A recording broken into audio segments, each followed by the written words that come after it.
everybody. This is Football Psyche, and I'm Coach.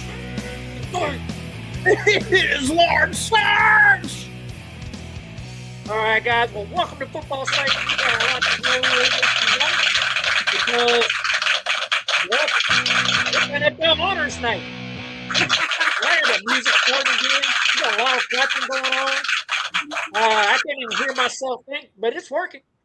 All right, guys. Well, hey, listen, there's a few things we're going to go over tonight. We're going to go over some key items in the NFL schedule, followed by, just getting ready for the Super Bowl. We're going to talk about that a little bit, as well as top stories I'm tracking around the league that I think might be just interesting to follow because there's some interesting things going on around the NFL. Also, tonight is NFL Honors Night, where not only are players being presented awards from around the league, but they're also going to announce the 2026 Hall of Fame class. And then we have some latest and greatest on coaching hires from around the league. So first part I want to kind of go over with you guys and is obviously Super Bowl Sundays this Sunday, national holiday. You're not an American if you don't exercise it.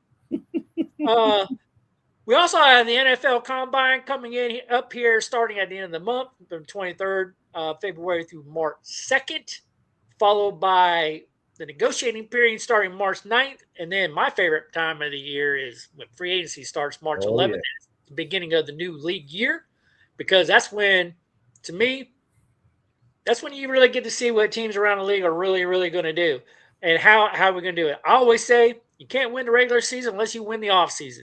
And the offseason starts March 11th. And then that follows the NFL draft, which will be in Pittsburgh this year on the 23rd to the 25th of April, which we don't know if we're actually going yet or not, but that's when it's going to be. We'll see. We'll see. Super Bowl this weekend. We've seen this slide a couple times. You've been paying attention to the show. It will be like, if you do not know that it's going on this weekend, dude, you're living under a rock, right? I'm just going to make it home barely on time to see it. You get it's because you got one of those crazy JOBs, man. They don't even pay you.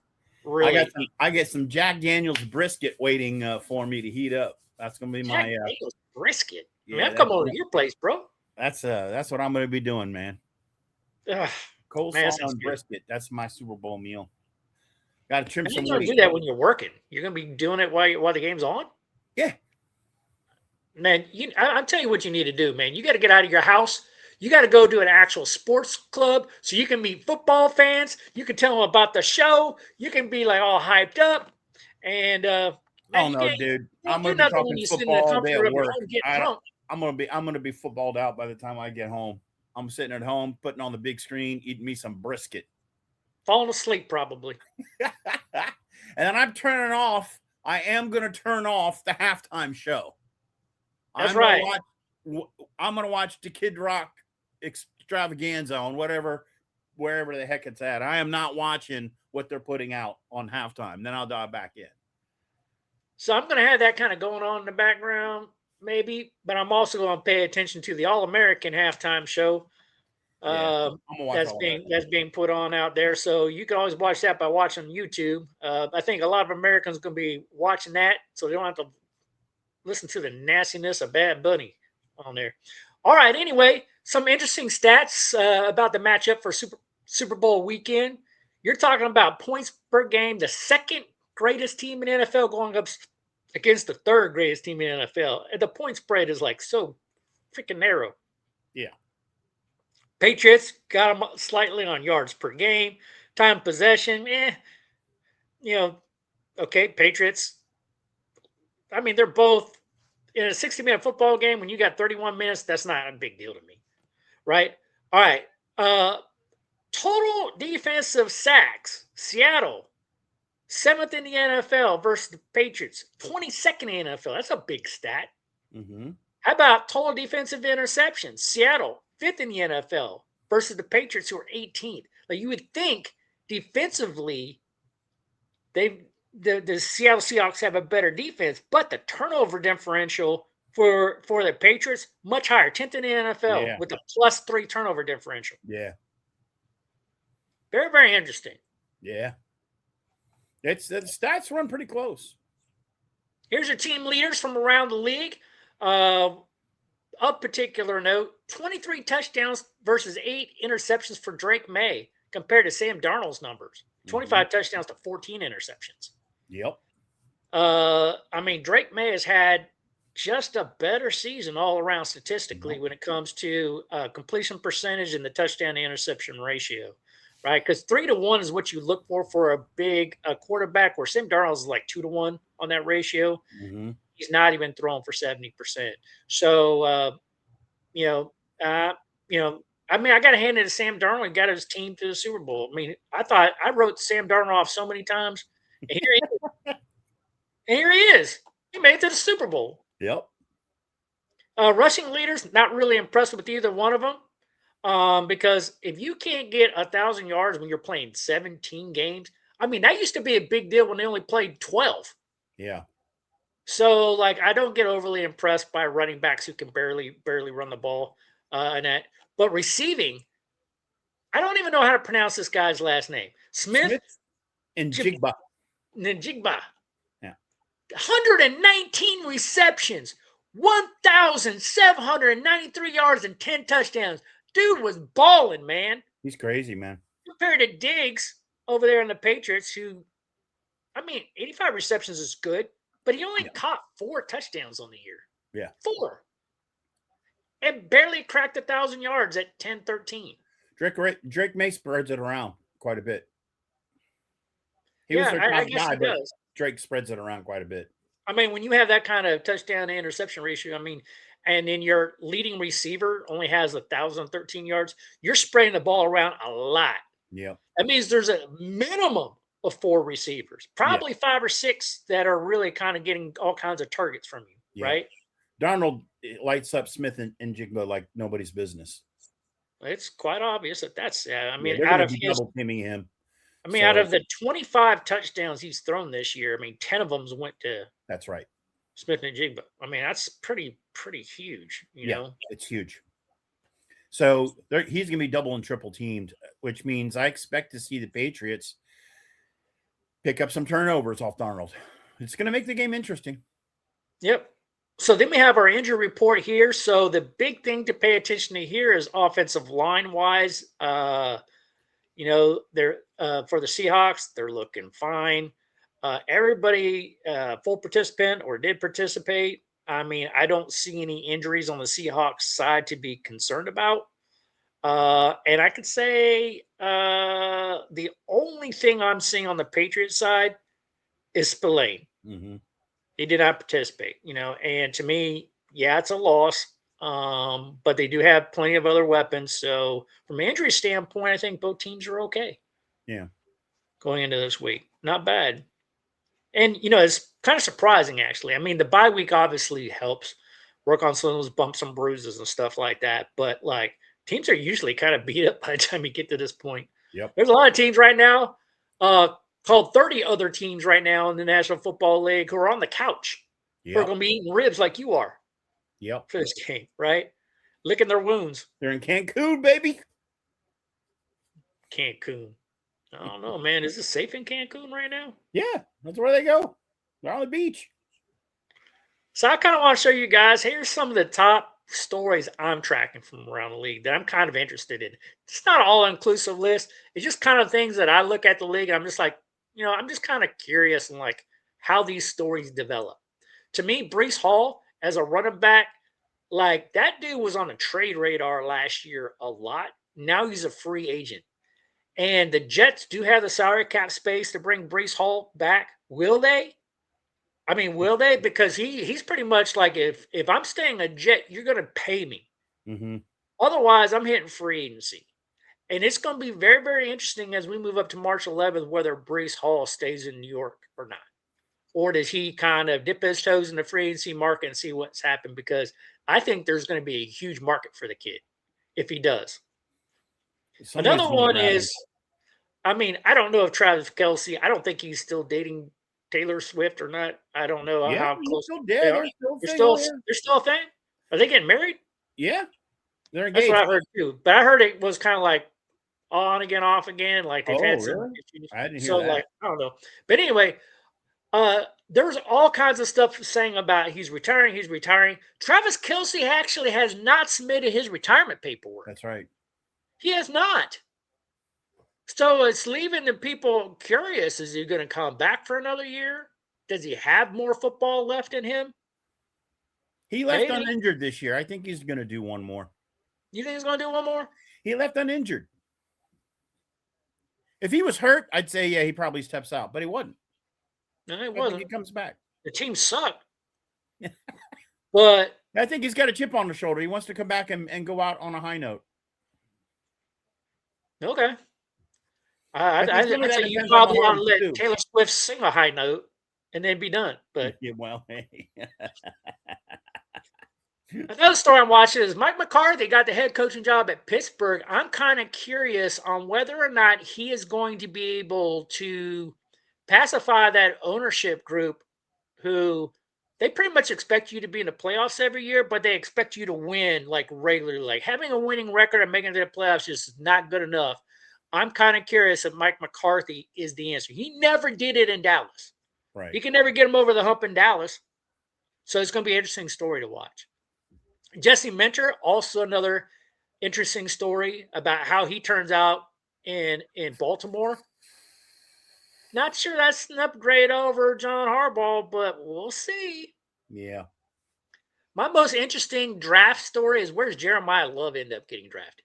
I've seen that dude all over the first round, going early, going late, going like, no telling who might want this guy. I personally think he's a top 10 pick. Yeah. But you just really never know. He could fall out of the top 10. And it's just so crazy to me. Like they're talking about him being a generation talent that we haven't seen since Derrick Henry entered the league. I mean, that good kind of stuff. I'm like, well, interesting. Yeah, that's teams out there that can use a good running back. That's kind of sketch, but we'll see. Yeah, you think that's sketch? You don't think he's that good? That's generational talent. I mean, how many times have we heard that? And they're right when they get in the league, right? Talking about generational talents, is Fernando Mendoza really an NFL product? We will see. I'm going to track that like who's not going to pay attention to the Indiana freaking quarterback, Heisman Trophy winner, freaking national champion, blah, blah, blah. Well, we'll see when you get in the NFL. Someone's going to put a big old hit on that dude and go, welcome to the NFL, kid. Yep. And everybody gets that hit. Oh, yeah. And I'm ready to see his schedule because I want to see how quickly he is because he's probably going to end up in the Raiders, and the Raiders are going to give up some sacks. I could probably almost guarantee that. Yeah. And then we always got to pay attention to John Harbaugh. The Harbaughs is football, right? You got to pay attention to what they do. And what does that mean for the Giants? Man, he's going to have all kinds of fun stuff to do up there. I mean, I'm telling you, the Giants are going to be interesting this year, so it'll be fun to watch. Like, what does John do? And, well, he's got a new OC, too, from what I hear. Yep.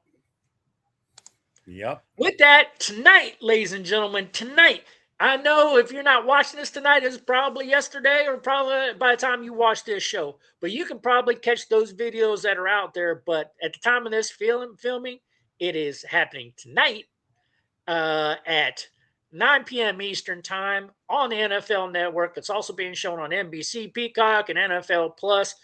This is the chance. The NFL Honors is a chance for everybody to get their awards. Who was the best receiver? Who was the league MVP? Who was the best quarterback? The best freaking kicker? Who punted the best? They give awards out for freaking everything. Some of those awards they broadcast. Some of them they kind of give them to you. Like if you were the best assistant coach to like the water boy, that one of those, they're not going to broadcast those, right? But the main NFL Honors Awards are going to be there, and also the official announcement of the 2026 Pro Football Hall of Fame class will be broadcasted on there as well. Are you going to watch that tonight? Absolutely. Yeah, I am too. I'm going to check that out. Let's see who gets what awards. I'll have it playing in the background while I'm doing something else because I cannot just sit there for some reason. I don't know if it's just my mentality. I can't focus on watching a award show. Hey, it's better than watching the Grammys. Oh my God, they're both horrible, right? It's better than the Grammys. I think they kind of try to run it the same way though. They do. You know, But at they least got it's these football. stupid like freaking jokes that I don't they want try no to do. politics in my football awards. You know what I mean? Grammys, it's just like, dear Lord, Yeah, I gotta Grammys are turn it off. horrible. Grammys are so disgusting. I can't even watch it At anymore. least this will be politic free. I don't even know why anybody actually idolizes an actor or an actress I anymore don't know either. because they're just all garbage people for the most part. But if someone tries to do politics, if I hear one political statement at all, it's going to be off. Click it off. That's right. I'm with you on that. I'll click mine off too. Make sure you text me in case I'm not paying attention. Like, I'm clicking it off, Mike. I'm like, I'm clicking mine off too. Bloop. Yep. All right. Well, I know we have more that you wanted to show as well, and that is we got talk to us. Yeah, we got, these the coaching things are rounding themselves out. So the Ravens hired the Bears offensive coordinator, Declan Doyle, as their new OC, other than Jesse Minter, which I thought was a very interesting hire. So the Bears are taking a couple wounds here in the offseason from their coaching staff. And I thought Harbaugh made an interesting move, and he brought Matt Nagy in as his new OC. I thought that was an interesting move. Very interesting one. And even though he can't ink the deal until Sunday's game, it looks like all the prerequisite paperwork is done, and the Raiders have inked the deal with Clint Kubiak out of Seattle to be their new head coach, and he is going to get Mendoza, and I think that's part of the.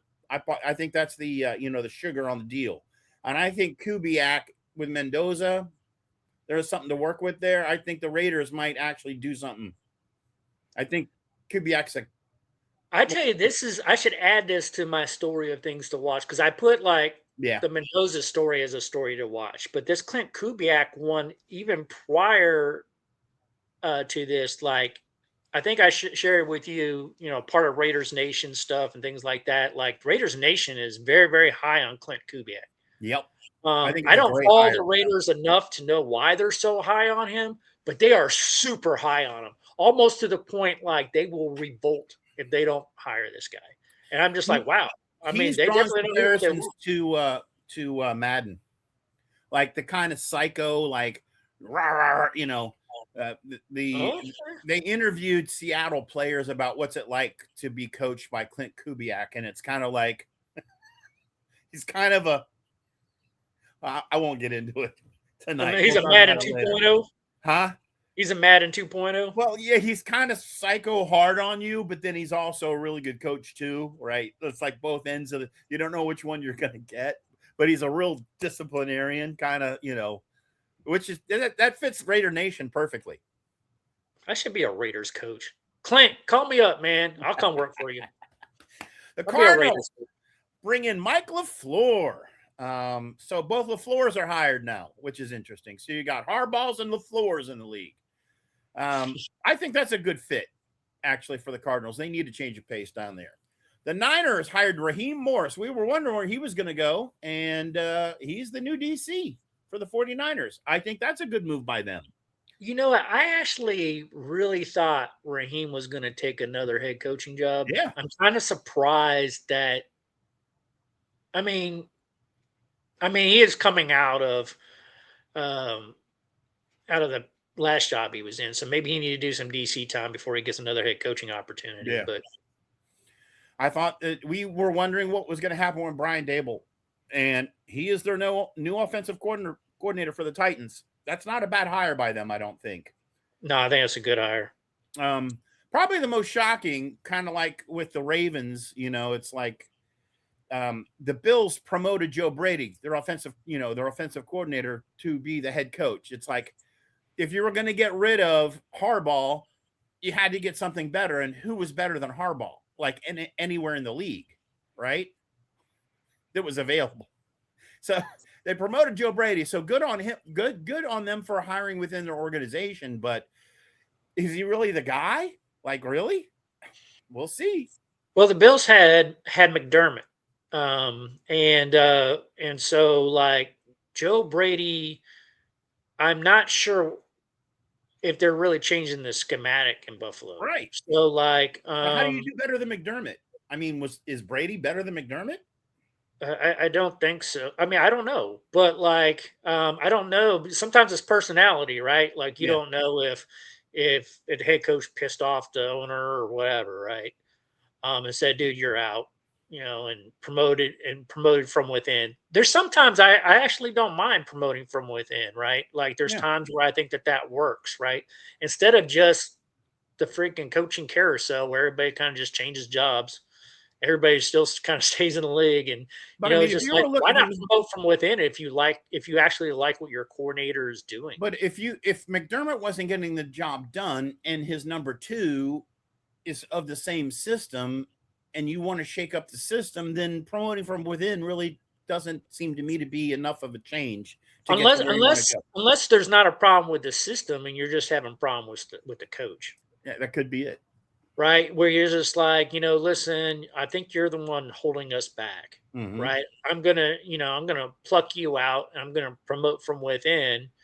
My question is, well, Joe, who's your OC gonna be? Mm-hmm. Right? Like Mm-hmm. you just moved up. Like who's going to replace you? Yep. Um, And the pickings are there's getting slim out there. Pickens are getting very slim. There's still a few guys out there, but you know, um, yeah, okay, well, cool. A lot of updated coaching news, and I think for the most part, all the coaching positions are now filled. Is that correct? Yep. I Head mean, coaches. after, of course, we got to get the hire done for Kubiak with the Yeah. Raiders, but I think the Raiders are really like the last head coaching spot to actually fill, Mm-hmm. and I do believe it is going to be Clint Kubiak. I was thinking for a while that Brian DeBall had a shot at that job, but that was kind of my guess. But when I saw Raiders Nation get so high on Clint Kubiak, I'm just like, oh, okay, well, I guess Brian DeBall is not going there. He's going to go somewhere else. And I know he interviewed from head coaching jobs, but he settled for the OC job in Tennessee. So And he I mean, gets that's the what first happens round, with a lot of these he gets guys. the first round pick QB. I mean, that's what you want going as a head coach, right? You get a Heisman Trophy winning quarterback and your first round pick. Plus, you get a whole bunch of other picks. It is It's a good interesting, start. but like It's a good I start. think just the person in and of itself, I think you want to meet that guy, right? Yeah. Like for me, I would be like, if I'm going into a job like that, I'd be like, okay, if this is the guy I'm going to draft, and this is the guy I'm going to basically be married to for my coaching tenure, I want to go meet that dude, Sure. But you're right? not going to take him. I mean, you're not going to take him, but it's just like, but if you're basing your job on the fact that you're excited about drafting a new quarterback and having that, well, you might want to meet the dude ahead of Oh, time. yeah. Make sure your personalities align, Yeah. right? Yeah. Otherwise, you was like, maybe I don't want that Raiders job. Maybe I'll Yeah. take the Cardinals job or somebody else's job, right? The thing about Cardinals, what Mike LaFleur has, his issue is Kyler Murray. Is he Yeah. your guy or not? Yeah. Like he's going to have to make that decision relatively quick. Quick. And see a I think change that coming with there's, Mike LaFleur will make a change. You watch. yeah, they might go a different direction Yep. altogether and say, you know what, I'm not sure Kyler Murray's my guy. Yep. And then the Giants, like, what are they going to do about their quarterback situation in New York? He's fine. So, and then I'm looking at, no,